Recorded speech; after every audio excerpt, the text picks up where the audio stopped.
स्वागत है। आज का हमारा क्लास है religious policy under the Mughal. तो मुगल के जो मेन पॉलिसी मेकर्स थे और मुगल के जो मेन सारे पॉलिसीज इंट्रोड्यूस किए थे वो थे अकबर, जैसे कि हमने पहले भी देखा है। और जो रिलीजियस पॉलिसी थी व्हिच इज बेसिकली मोर और less it was liberal religious policy under the Mughals except for the time of Aurangzeb. तो ये जो पॉलिसी इंट्रोड्यूस किया गया था that was also done by Akbar.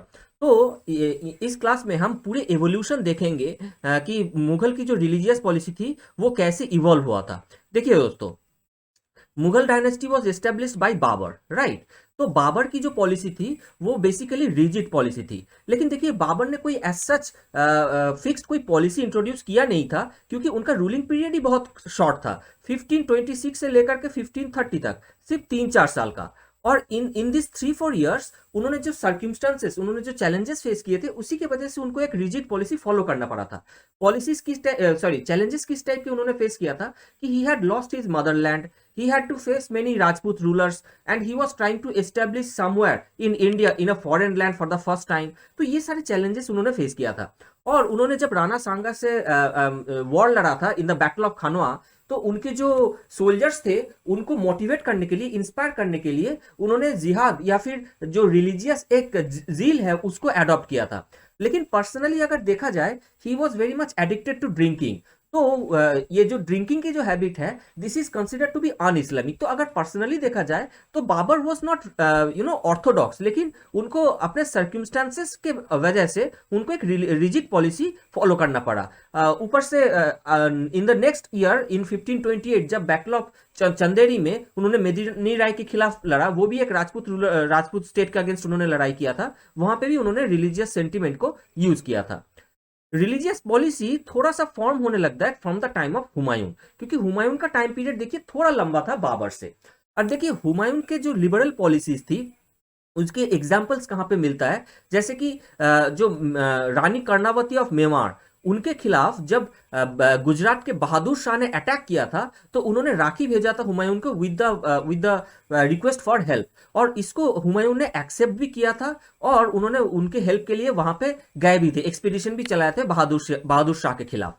ऊपर से जब उन्होंने हुमायूं ने अपने एम्पायर खो दिया in the hand of Sher Shah Suri, 1540 में हुमायूं को डीथ्रोन किया जाता है। अब उसके बाद ही बिकेम अ फ्यूजिटिव, और उस टाइम पे फिर राजपूत का उनको हेल्प लेना पड़ता है। इसी टाइम पीरियड में 1542 में एक राजपूत फोर्ट में अकबर की बर्थ होती है। तो वो भी एक रीजन था हुमायूं के I mean liberal policy adopt करने के पीछे। और फिर देखिए, ये जो मुगल थे देवर एक्चुअली सुन्नी मुस्लिम, लेकिन उन्होंने पर्शिया के जो रूलर थे उस टाइम पे, who was a Shia ruler, Shah Tahmasp, he took help from this Shia ruler to regain his empire. तो उस टाइम पे उन्होंने शिया फेथ को भी एक्सेप्ट किया था। तो ये सारे एग्जाम्पल हमें हुमायूं के टाइम पे देखने को मिलता है, लेकिन वो कोई भी एज सच पॉलिसी फॉर्म कर पाए उससे पहले ही 1556 में उनकी डेथ हो जाती है। मतलब 1555 में वो रिगेन करता है और फिर 1 साल के अंदर उनकी डेथ हो जाती है। उसके बाद जब अकबर आता है, अकबर के टाइम पे सारे पॉलिसीज फॉर्म होने लगता है and religious policy was one of them. अब देखिए, अकबर की जो लिबरल रिलीजियस पॉलिसी थी ये बना था बहुत सारे इन्फ्लुएंस के वजह से। जैसे the first influence on him was his parents. First of all Humayun के टाइम पे हमने देखा कि हुमायूं हिमसेल्फ वाज लिबरल। और अकबर की जो मदर थी Hamida Banu Begum, she was a daughter of a Shia scholar. तो यहाँ पे ऑलरेडी एक पेरेंट्स के तरफ से एक लिबरल पॉलिसी उन पे आ जाता है। दूसरी चीज है कि उनके टाइम पे जो भक्ति और सूफी सेंट है उनके भी इन्फ्लुएंस उन पे रहा है। जैसे कि Shaikh Mubarak, who was a Sufi saint who remained a person in the 9 jewel under Akbar's court. तो ये जो भक्ति और सूफी की जो लिबरल पॉलिसी है या लिबरलनेस है, उस चीज उनसे भी अकबर काफी इन्फ्लुएंस हुए थे। अब देखिए, अकबर की जो टीचर्स थे जैसे कि अबुल फजल फैजी, ये जो टीचर्स थे they were also very much intellectual in nature, और उनका भी एक लिबरल जो पॉलिसी है that influenced Akbar a lot. उनके लाइफ में जो राजपूत की जो इन्फ्लुएंस रहा है इसको भी हम मेंशन कर सकते हैं। जैसे कि हमने देखा 1542 में जब उनकी बर्थ होती है, that that took place in a Rajput fort. तो फ्रॉम हिज वेरी चाइल्डहुड उनके साथ राजपूत का एक रिलेशन था, एक इंटरेक्शन था, और उस चीज को अकबर ने अच्छे से समझा था। अकबर की सॉरी राजपूत के जो नेचर है उस चीजों को अकबर ने काफी अच्छे से समझा था। और उन्होंने उनका जो प्रैग्मेटिक जो नेचर था that also made him to adopt liberal policy, क्योंकि उनको ये समझ में आया था कि इंडिया में डिफरेंट फेथ के लोग हैं, in fact that is more in number, majority in number. तो अगर मुगल को इस जगह पे इंडिया में अगर अपने राज को कंसोलिडेट करना है तो एक लिबरल पॉलिसी फॉलो करना ही होगा, ठीक है ना। और उनके पर्सनल लाइफ एक्सपीरियंस, जैसे कि हम आगे भी चल के देखेंगे कि जो इबादत खाना उन्होंने बनाया था उनको वो बंद करना पड़ा। फिर उन्होंने जो इस्लामिक उलेमास थे, जो ऑर्थोडॉक्स इस्लामिक उलेमास थे, उनसे पीछे हटने लगे, उनसे दूर हटने लगे। तो उनके अपने पर्सनल लाइफ की एक्सपीरियंस जो जिसमें उनके बर्थ की ये इंसिडेंट भी आ जाता है, ये सारे इंसिडेंट से इनके उनके लाइफ में ये ऐसा इन्फ्लुएंस हुआ था जिसके वजह से उन्होंने एक उन्होंने एक very much liberal and religious policy उन्होंने अडॉप्ट किया था। अब देखिए उनकी जो पॉलिसी है religious policy, the development took place in 3 phases। The first phase was from 1560 to 675। अब देखिए 1560 से क्यों माना जाता है, Akbar became the ruler in 1556, लेकिन उस टाइम पे ही वॉज ए माइनर। तो उनका एक लीगल गार्जियन अपॉइंटेड हो गया था बैराम खान। तो 1560 में जाकर के he becomes the major, he becomes the adult, and in 1560 he takes the power in his hand. तो इसीलिए यहाँ पे 1560 से माना जाता है। तो first phase was from 1560 to 75, second phase बहुत छोटा था 75 to 78, and third phase was from 1578 to till the end of his life, that is up to 1605। अब देखिए हर एक फेज में किस तरीके से उनका डेवलपमेंट हो रहा है। Now look, in the first phase, he declared the liberal policy as the state policy, right? So in 1562, this declaration came. Liberal measures were introduced as state policy. In 1563, he abolished the pilgrimage tax, and in 1564, he abolished the jizya tax. देखिए both these two taxes, pilgrimage tax and jizya tax, they both were very much discriminatory in nature, which was imposed upon the non-believers, that is non-Islamic people, right? और इसी time पे he also got involved with different scholars in discussion, क्योंकि देखिए Akbar always use to find the meaning of God, the nature of God, right. ये उनके मन में हमेशा ये क्यूरियोसिटी बना हुआ था, और गॉड को फाइंड करने के लिए उन्होंने बहुत सारे स्कॉलर से डिस्कशन में इन्वॉल्व होने लगे थे। तो उनका जो पॉलिसी उन्होंने शुरू किया, मतलब कि जो एडॉप्ट करने लगा इस टाइम से, यहीं पे लिबरलनेस देखने को मिलता है। अब देखिए उनका जो मेन स्टेट पॉलिसी था दैट वाज बेस्ड अपॉन सुलेकुल। सुलेकुल मतलब होता है कि यूनिवर्सल ब्रदरहुड। तो हमेशा वो तो ये एक ब्रदरहुड जो यूनिटी इंटीग्रिटी इसको मेंटेन करने की कोशिश हमेशा किया ही था। और इसी बेसिस पे जब उन्होंने डिस्कशन करने लगा बहुत सारे स्कॉलर से, उसी बेसिस पे उनका ये सेकेंड फेज स्टार्ट होता है 1575 में, जब वो इबादत खाना बनाता है। इबादत खाना was basically the hall of prayer. अब वहां पे बहुत सारे स्कॉलर्स को, डिफरेंट फेथ के जो थियोलॉजियंस है, उनको बुलाया जाता है उनसे डिस्कशन के लिए। लेकिन उन बाद में चल के अकबर को ये समझ में आने लगा कि this hall of prayer is going two is gradually becoming a hall of debate. तो यहाँ पे हर एक थियोलॉजियंस अपने ही जो रिलीजियन है उसको सुपीरियर दिखाने की कोशिश करते थे, and he it disturb his mind. और 1578 में जाकर के उनको इबादत खाना बंद करना पड़ा। और इसी टाइम पीरियड में इबादत खाना में जब उन्होंने उस इस्लामिक उलेमास की जो एरोगेंस है उनको जब देखा, then he started to move away from the orthodox ulemas. तो this second phase influenced him more in adopting more tolerant and liberal policy towards all other faith, right? अब शुरू होता है उनके थर्ड फेज। अब देखिए थर्ड फेज में ही सबसे पहले तो उन्होंने इबादत खाना को शट डाउन कर दिया, तब जाकर के उनका थर्ड फेज स्टार्ट हुआ, राइट। और उन्होंने ये मेजर टाइटल लिया जिसके इसका मतलब होता है कि he was the final interpreter of Islamic law. तो अब उलेमास को उन्होंने फाइनल इंटरप्रिटेशन से हटा दिया, अपने आप को फाइनल इंटरप्रेटर बना दिया। और उन्होंने ये भी टाइटल लिया इमाम ए आदिल, और इसके title that is the title of supreme priest. That means अब फ्राइडे जो प्रेयर होगा फतेहपुर सिकरी से, वो भी अकबर खुद ही करेंगे, ठीक है। तो बहुत सारे इंपॉर्टेंट पोजीशन से उलेमास को वो हटाया जा रहा है। 1581 में देखिए वो ही इंट्रोड्यूस्ड दीन इलाही और विच इज ऑल्सो कॉल्ड तौहीद इलाही। इसका मतलब होता है डिवाइन मोनोथिज्म।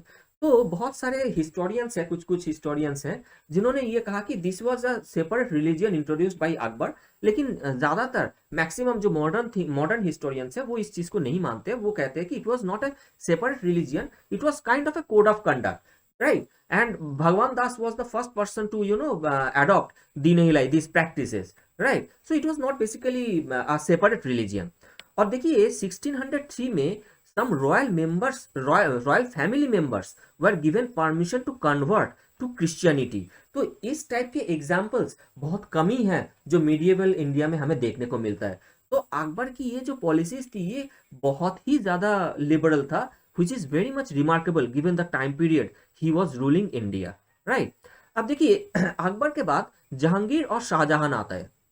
तो जहांगीर और शाहजहां के टाइम पे ज्यादातर मोर और less the liberal policy was followed, was continued with some minor exceptions. देखिए जहांगीर के टाइम पे अगर हम बात करें तो जहांगीर ने जो सिख गुरु थे अर्जुन देव का एग्जीक्यूशन किया था, लेकिन ये रिलीजियस पर्पस से नहीं किया था, रिलीजियस वजह से नहीं किया था। हुआ ये था कि Jahangir had to face a revolt from his son Khusrau. Khusrau से उनको रिवोल्ट फेस करना पड़ा था और अर्जुन देव खुसरो का साथ दिया था, इसलिए अर्जुन देव को उन्होंने एग्जीक्यूट किया था। दूसरी चीज जहांगीर के टाइम पे देखने को मिलता है कि कुछ टेम्पल्स को भी डेमोलिश किया गया था, राइट। लेकिन वो जो टेम्पल डेमोलिशन था, टेम्पल डेमोलिशन जो था that was also not related to religion. Basically बहुत सारे रिवोल्ट और रेबिलियन जब ऑर्गेनाइज होता था तो वो लोग टेम्पल में जाकर के शेल्टर लेता था। तो it was only during the time of I mean revolt and rebellion temples को डिस्ट्रक्शन किया गया था। फिर देखिए शाहजहां के टाइम पे एक बार पिलग्रिमेज टैक्स इंट्रोड्यूस कर दिया गया था, लेकिन फिर बनारस के एक स्कॉलर जिन्हें जब शाहजहां को इसके खिलाफ अपोज किया तो शाहजहां ने उसको फिर से एबोलिश भी कर दिया। तो ऐसे कुछ कुछ एक्सेप्शंस देखने को मिलता है। अपार्ट फ्रॉम इट मोर और less the liberal policy was continued by Jahangir and Shahjahan. लेकिन इसके बाद जब औरंगजेब आता है तो उनके टाइम पे हमें देखने को मिलता है काफी डिपार्चर, क्योंकि औरंगजेब ने एक ऑर्थोडॉक्स रिलीजियस पॉलिसी एडॉप्ट किया था। इसके वजह क्या थे? सबसे पहले तो था द नेचर ऑफ सक्सेशन में देखिए Aurangzeb was not the crown prince was Dara Shikoh. लेकिन Dara Shikoh was very much liberal which was not liked by the Islamic ulemas. तो दाराशिको के खिलाफ औरंगजेब को इस्लामिक उलेमास से सपोर्ट मिला, right। तो it was necessary for them to support the Islamic ulemas in their orthodox policies, so it became a necessity for Aurangzeb। that was the first reason। second reason देखिए economic challenges. Aurangzeb को बहुत सारे economic challenges face करना पड़ा था, starting from agrarian crisis. अब देखिए जब इकोनॉमिक चैलेंजेस उनको फेस करना पड़ा तो उनको कहीं ना किसी सेक्शन से उनको सपोर्ट चाहिए था, राइट। ताकि वो लेजिटिमेसी मतलब कि गेन कर सके, लॉयल्टी गेन कर सके अपने लोगों में। तो in this case also the orthodox उलेमास help him, provided him assistance. तो इसलिए वो उनके तरफ काफी ज्यादा झुके।